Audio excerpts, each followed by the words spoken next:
Excellency actually mentioned it. We're looking at, if you look at the extension today in Kenya, we are operating on a ratio of 1 to about 2,000 farmers. I mean, it's not possible. It can't work like that. What we recommended is saying 1 to about 400 farmers. Then again, you look at the extension, I don't know, maybe most of them are also aging. They are also having very old tools and systems that they're using. So what is critical is that we have to do it differently. And perhaps we don't have to just employ extension people with the uniform the way we knew it in 1970s and 80s. This is where digitalization comes in. We have to digitize our extension. So this system is talking of e-extension, which is going to be able to look at, bring the information onto apps, onto the mobile phones that we've talked about here. Communications Authority says they are going to have to avail this. So this will be available to the farmers' information on their handset, and they are able to use that information. The weather data, this is something that will be available to them. They'll be able to make decisions on when they are supposed to plant, and this is how the innovation there is going to help them. If you allow me 2 minutes, then again looking at that same thing, the market information, market intelligence. How will farmers be able to know when to sell? How will the consumers be able to know when to buy and where to buy? Because sometimes you've seen in this country where you have bumper harvest in part A, part B is suffering. We can avail this information through this particular system so that then we know where the market is and how the market trends are running. So they're followed up, and that is benefiting everyone so that they maximize on their benefits. And also they will also know where to buy the inputs so that they also minimize on their cost of production. Last one on the same is we're now working with the World Bank to develop something that we call credit coding. The credit coding would mean what? Whenever you pick data, the routine data that we pick, this is good, but how does it help us? We need to move it now to transaction data, where we are able to have these farmers, we have their records, we can show what they are producing consistently and how they are doing it. At the end of the day, we can use that information, the banks can use that information to trust these people and even avail credit to them. That's what you need to do with the technology. That's what you need to do with this type of innovation. So this is a system that we're trying to work on, and we're building it now. The registration process will be actually over, and we will have registered all the farmers in this country in whatever corner they are, knowing what they're producing or what they're engaged on, and then we roll out the other modules of the system. Thank you so much. You're raising a lot of issues that are making my head spin, because there's a lot of challenges that come when we're trying to roll out all this infrastructure and making sure that what you are talking about, even reaching the farmers, can actually become a reality. And I'll just want to pick on Mr. Chiloba, Director General Communication Authority, to share with us the challenges that they have faced when trying to deploy the Universal Service Fund projects. Thank you very much, Fiona. Good morning, my colleagues, and of course, the leaders present here. If you want to understand the Universal Service Fund, I think the 3-minute video captures the spirit around the Universal Service Fund, which was basically a fund set up by government to ensure that when it comes to access to digital or ICT services, you have universal access. And universal access means that regardless of who you are, regardless of where you are able to access ICT services in equal measure. And that's why when you watch the video, you will see that our focus is largely on populations and areas that are unserved or underserved when it comes to ICT infrastructure and services. And that is supported by the legal framework. That's the Kenya Information Communication Act. Now, all is not rosy. And listening to colleagues here, we are talking about the dividends that come about because of ICT investments. But to get there is quite some journey. First, think about business continuity, when you have fiber cuts or those towers are being brought down, that means those services will not be accessible. And what we are seeing over time is that the supporting infrastructure is under risk. And we need to come up with a framework that protects the critical infrastructure supporting access to ICT services. For example, in the last 3 years, while we have spent taxpayers' money setting up towers in some parts of northeastern and the coastal part of the country, we've had 30 towers being brought down by insurgents in that particular area. So 30 towers, it means that that investment goes to waste. So how do we make sure that we protect this critical infrastructure as we pursue universal access? The second bit is that we cannot effectively implement the Universal Service Fund projects if we do not have, for example, complementary infrastructure. Our responsibility is, for example, to set up a tower. But complementary infrastructure here, we require roads to access some of those critical sites. We require power to power the towers. And that responsibility lies everywhere, elsewhere. So you go to some parts of this country, go to Baringo, for example, the challenge of roads, the challenge around power is immense. And that kind of delays our work when it comes to implementation of Universal Service Fund projects. Now, thirdly, you have to think about availability of infrastructure, but the usage of that particular infrastructure is also a challenge. Why? Because, as my colleague from Safaricom mentioned, access to digital devices or smart devices is a problem in our country. We have up to 40% of Kenyans who do not have access to smart devices. And that hampers our ability to ensure that the investment that we've put in infrastructure is actually delivering dividends for ordinary citizens.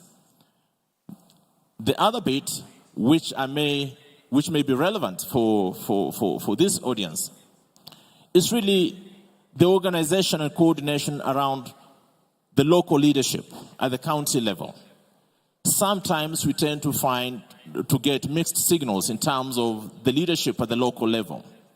While you invite us to come in your area to support some of these projects, we tend to get conflicting signals. You go to the ground, you want to engage the community, but the responses has always been negative.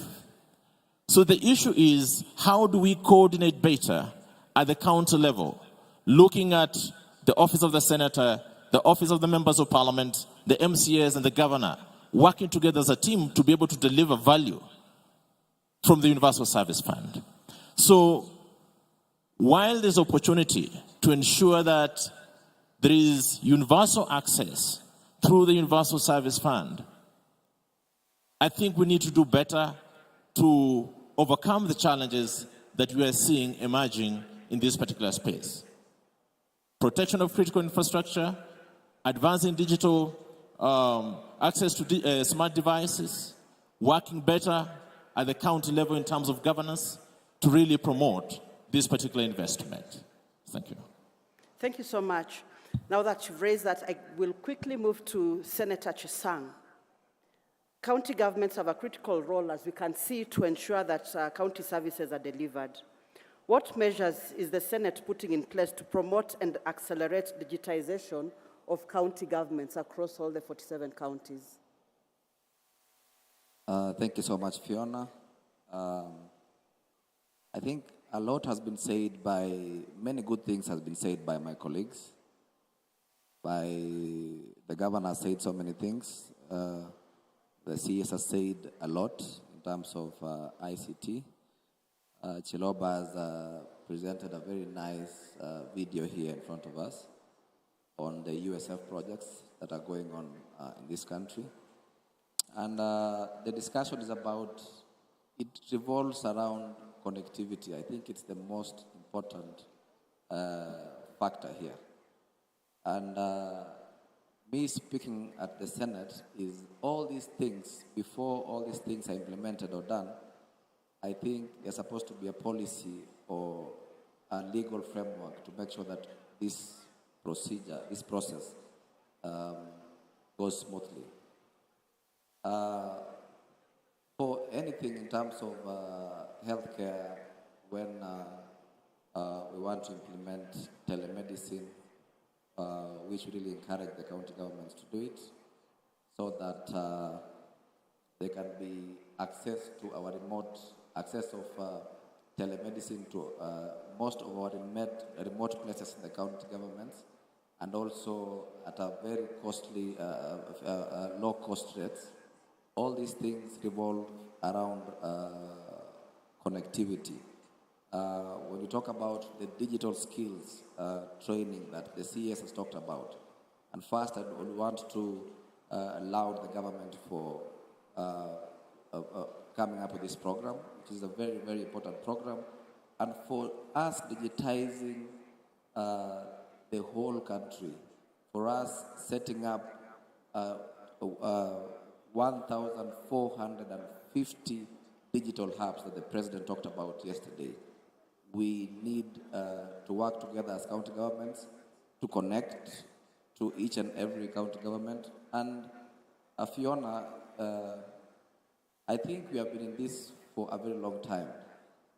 We've had many people from the private sector and also from the government side having challenges accessing county governments in terms of the levies that are impounded in the private and the government sector.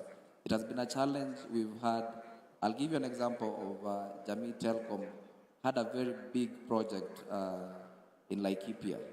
The project stalled because of the exorbitant levies fees that was implemented by the county government. And this has affected so many other private stakeholders, and I'm sure it is even actually chasing private investors away. I'd like actually to encourage the county governments to see the private investors not just a revenue stream, but also as an opportunity for the infrastructure that is brought in the county so that they can operate smoothly.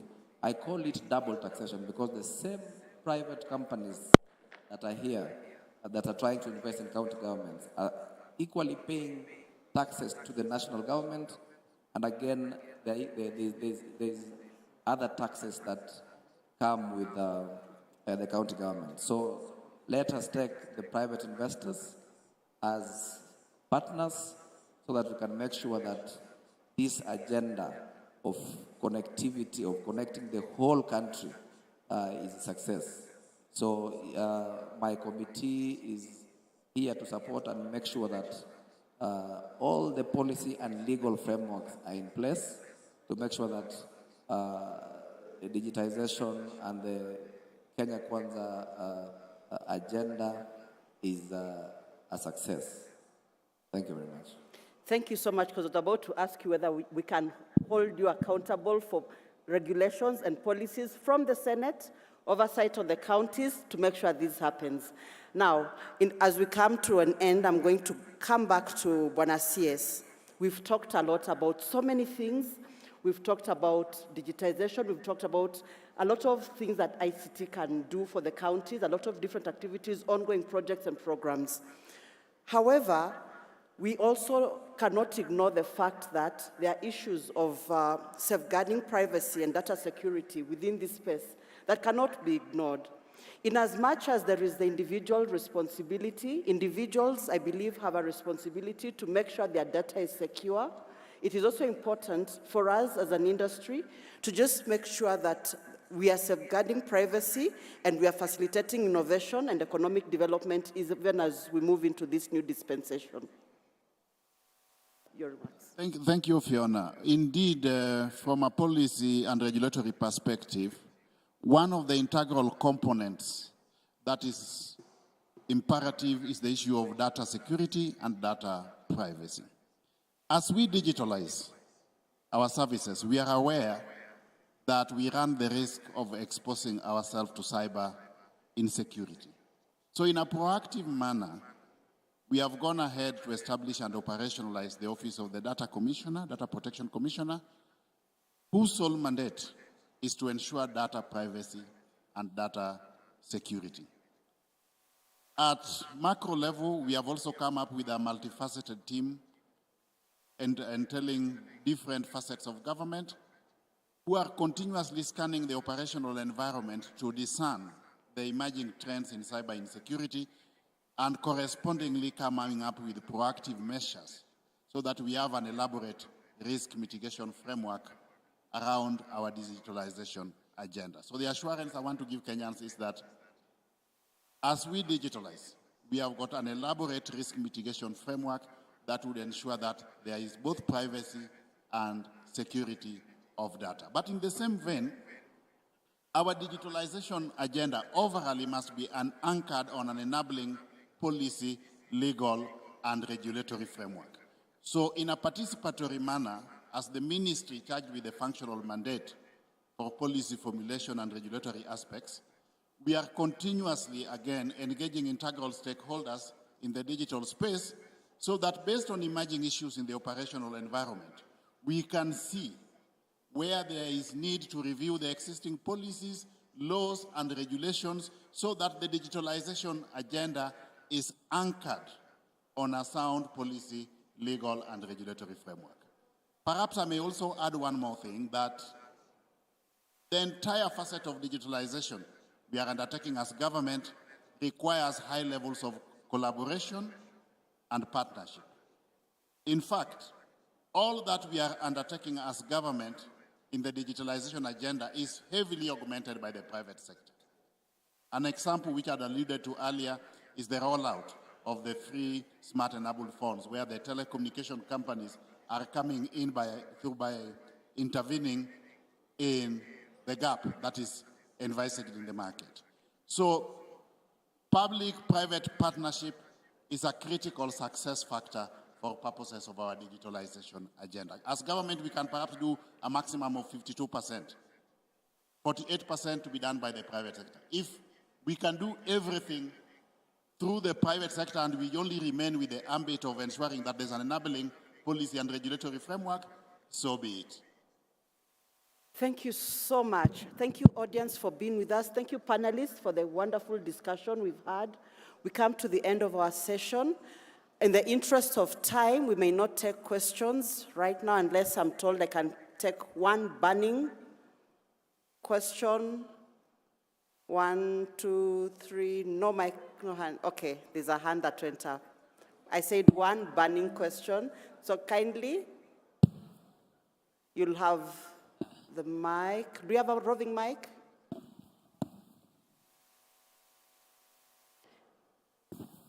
And then give us your name, tell us who you're addressing your question to.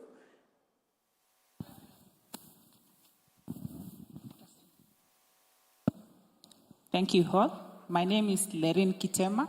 I am the Chief Officer ICT from Kilifi County. I am addressing this question to CSO Wadlo. If you could kindly help us with the broadband of the current connectivity of the internet. The current connectivity is a bit slow, so we are experiencing a lot of buffering. While it's supposed to be 100 Mbps, it's currently at 12, buffering at 12.5. So this is my humble request to you, so that you can consider this done for our offices. Then the next question, or the next thing that I would request you to address is if we could have a common ICT policy that mirrors the digital transformation right from the ward level, that is supposed to address the issues from the ward level for the county governments and then to the national government. That would be quite in order for the county governments. Thank you. Thank you very much. Bonasius, will you take that or? Yeah, let me pick that right away. In terms of the capacity she has alluded to, what we are doing as government is to enhance the capacity of our North B network. As we speak, we are aware that there are certain challenges because of the excess demand on our infrastructure, and we are enhancing the capacity of the North B from 10 GB to 30 GB already. In terms of the policy framework at county level, first of all, let me stress on the importance of partnership, alignment, and effective nexus between what we are doing at the national government level and the county government level. We have had consultations, extensive ones, with the county government. And we have agreed that on this integral digitalization agenda, we are going to work together. We have gone ahead to clearly articulate what our roles and responsibilities are as government and what the roles and responsibilities of the county governments would be. When it comes to policy, legal, and regulatory framework, as government, we will do our bit. But for purposes of operationalization, the county governments will also do their bit. A case in point is the issue of wayleaves for fiber infrastructure. We are aware, and we have shared this with the county government, that they are currently having discussions across all the 47 counties so that we have got a uniform policy framework with a view to addressing the issue of wayleaves connectivity.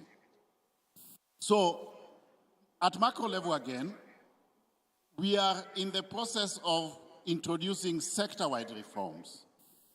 We are aware that there could be certain gaps in certain policies, laws, and regulatory frameworks. We want to give this a holistic approach, sit down with all the integral stakeholders, the political class inclusive, all the way from the ward level, so that we discern their views that can be integrated into these reforms from a policy and regulatory perspective. So yes, we are aware that there could be some challenges. We are soon embarking on a process of coming up with sector-wide reforms from a policy and regulatory perspective, and all the integral stakeholders will be integrated in this process. We want to make it as participatory as possible so that the integral views of all the stakeholders are integrated in that space here. Thank you so much, and with that, we come to our close. One comment, please. One comment, just one, very quickly. A lot of our conversation has focused around services, applications, and the internet, and I wanted to touch on one more that will hinge on technology to transform that sector, and that's our utility grid. This is electricity, this is water. Water alone in this country, we lose 14 billion shillings every year to water that is siphoned away fraudulently, taking away fair use for every citizen.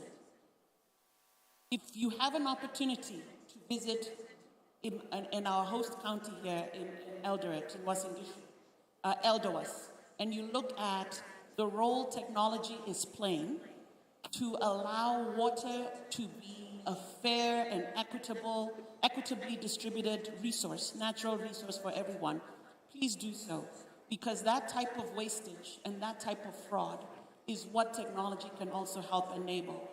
If you have some time, stop over at the booth over there, at the Safaricom booth over at the right-hand corner over there. Tell them Cynthia sent you. You might get some free airtime.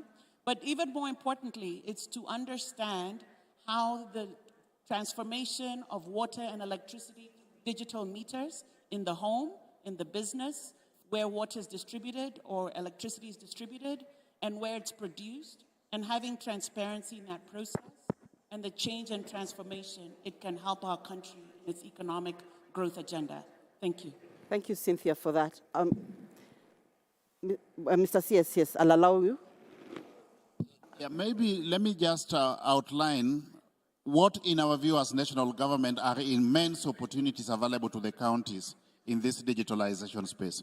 One, the unaccounted for water, UFW. The level is very high. Through digitalization, we can reduce the level of unaccounted for water in the water companies to minimal levels.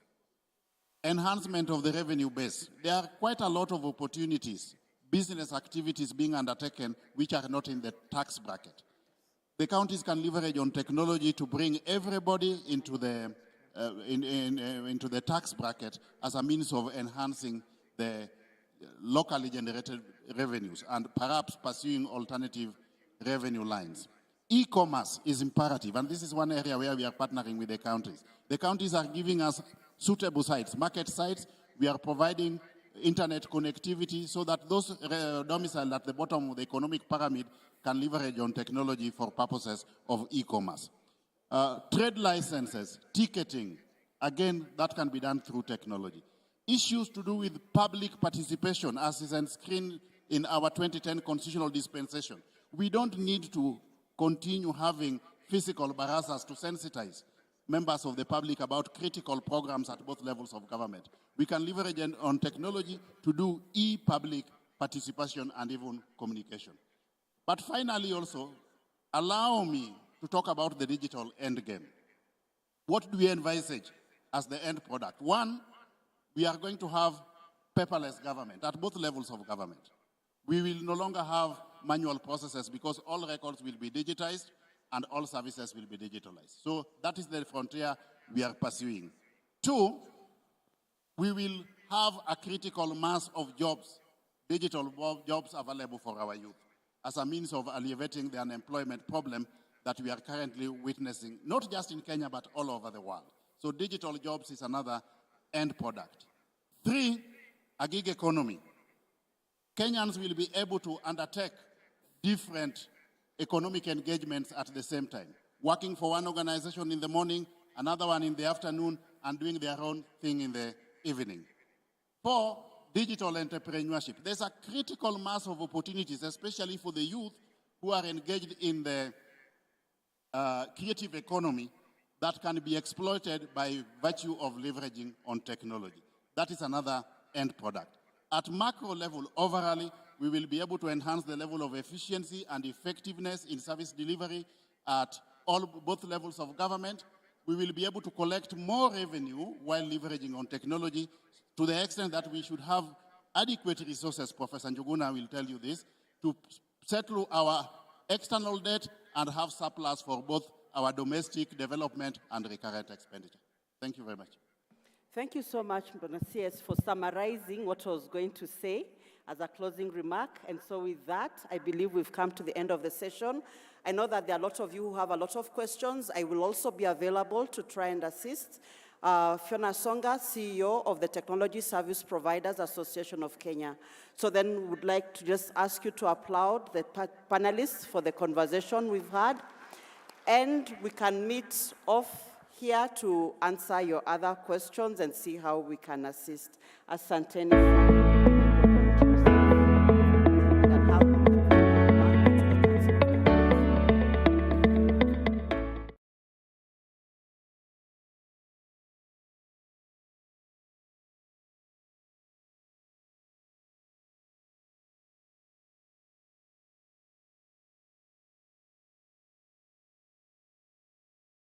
In yellow, and I'll share them with the panelists. I know CS Owalo is very, very passionate about the subject he's speaking on. I know very well that Governor Ochich is also very passionate about ICT in the counties. Ezra Chiloba himself from the Communications Authority, they are very diligent and very, very committed to seeing ICT work. If you have got questions, please, draft them and I'll share with them wherever they are seated. I will get opportunity for them to respond to them. And thank you very much again for that. Let's clap for them again. Colleagues, ladies and gentlemen, we started late because